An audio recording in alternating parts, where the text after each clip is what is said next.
നമസ്കാരം ചങ്ങായിമാരെ, ഞാനിപ്പോൾ ഉള്ളത് നമ്മുടെ കണ്ണൂർ ജില്ലയിലെ ചേലേരി ആശാരിച്ചാൽ ശ്രീ തായ്പരദേവത ക്ഷേത്രത്തിൽ. അമ്മയെ മാറ്റി നിർത്തുന്ന കാലഘട്ടമാണ് അല്ലേ? എങ്കിലും എന്തിനാ കണ്ണു നിറക്കുന്നത്? നിന്റെ ഒരനുഭവങ്ങളൊക്കെയും അമ്മ അറിഞ്ഞിരിക്കുന്ന കാര്യത്തിന്. അതുകൊണ്ടാണ് അടുത്ത് വരാൻ വേണ്ടി പറഞ്ഞു. നിന്റെ ഒരനുഭവത്തിന് ഒരുപാട് വേദനകൾ കൊണ്ട് നടന്ന ഹൃദയമാണല്ലോ. എത്ര തന്നെ പരിശ്രമം. 7 ആനകളുടെ ബലമുള്ള ദുഷ്ടനായ അസുരൻ ദാരികനെ ഇടത് കൈ കൊണ്ട് കഴുത്തറുത്തെടുത്ത ശക്തി സ്വരൂപിണിയായ ദേവതയാണ് തായ്പരദേവത.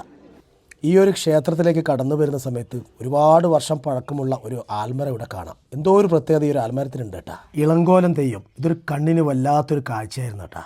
തായ്പരദേവതയും ക്ഷേത്രപാലകനൊക്കെ ഉള്ള ചില കാവുകളിൽ തോറ്റങ്ങൾക്ക് പകരം ഇളങ്കോലമാണ് കെട്ടിയാടാറുള്ളത്. തലേ ദിവസം രാത്രിയാണ് ഞാൻ ഇവിടെ വന്നത്. ഇവിടെ വന്ന സമയത്ത് ഗുളികൻ്റെ തോറ്റം നടക്കുകയായിരുന്നു.